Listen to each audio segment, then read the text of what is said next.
అందరికీ నమస్కారం. ముందుగా ప్రతి ఒక్కరికి 78వ స్వాతంత్ర దినోత్సవ శుభాకాంక్షలు.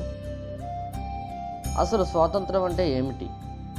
ఎప్పుడైతే ఒక స్త్రీ భయం లేకుండా నిర్భయంగా స్వేచ్ఛగా బయట తిరుగుతుందో ఆ రోజే కదా మనకి నిజమైన స్వాతంత్రం వచ్చినట్టు లెక్క. కానీ ప్రస్తుతం ఉన్న సమాజంలో పగటిపూట ఒక స్త్రీ బయట తిరగాలన్నా సరే భయంతో కూడిన విషయం. మరియు అలాగే స్త్రీల పట్ల అత్యాచారాలు కూడా విపరీతంగా పెరిగిపోతున్నాయి. మనకి స్వాతంత్రం వచ్చి ఈ రోజుకి 77 సంవత్సరాలు పూర్తి చేసుకుని 78వ స్వాతంత్రం అనేది ఈరోజు మనం జరుపుకోవడం జరుగుతుంది. కానీ ఈ 77 సంవత్సరాలలో ఒక్క స్త్రీకైనా సరే మనము న్యాయం చేసామా, రక్షణ కల్పించామా? లేదు కదా. అలాంటప్పుడు స్వాతంత్ర దినోత్సవం మనం ఎలా జరుపుకుంటున్నాం? ఒక ఆడపిల్ల అంటే భరతమాతతో సమానం. అలాంటి ఆడపిల్లకి మనం రక్షణ కల్పించుకోలేకపోతే ఈ స్వాతంత్ర దినోత్సవం మనం ఎలా జరుపుకుంటాం?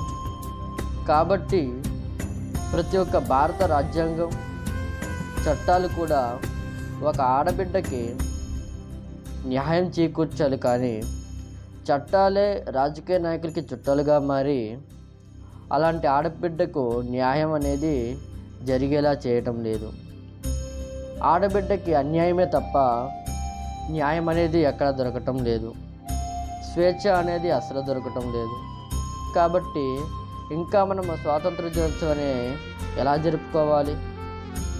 అలాగే ఆడబిడ్డకి ఎప్పుడైతే మేమున్నామని ధైర్యాన్ని చట్టము భారత రాజ్యాంగం కల్పిస్తుందో ఆడబిడ్డకు ఉన్న భయాన్ని, ఆడబిడ్డకి రక్షణను, ఆడబిడ్డకి న్యాయం చేసే విధంగా ఈ యొక్క చట్టాలు ఉంటాయో ఆ రోజే మనకి నిజమైన స్వాతంత్రం వచ్చినట్లు లెక్క.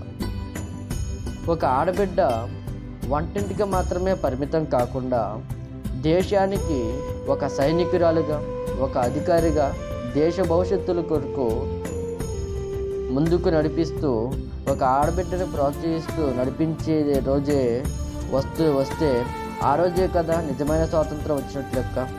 కాబట్టి ఆడబిడ్డని రక్షించుకుందాం. దేశ భవిష్యత్తుల కొరకు ఒక స్త్రీని గౌరవిస్తూ ముందుకు నడిపిద్దాం. భరతమాత పేరుని నిలబెడదాం. జై హింద్, జై భారత్.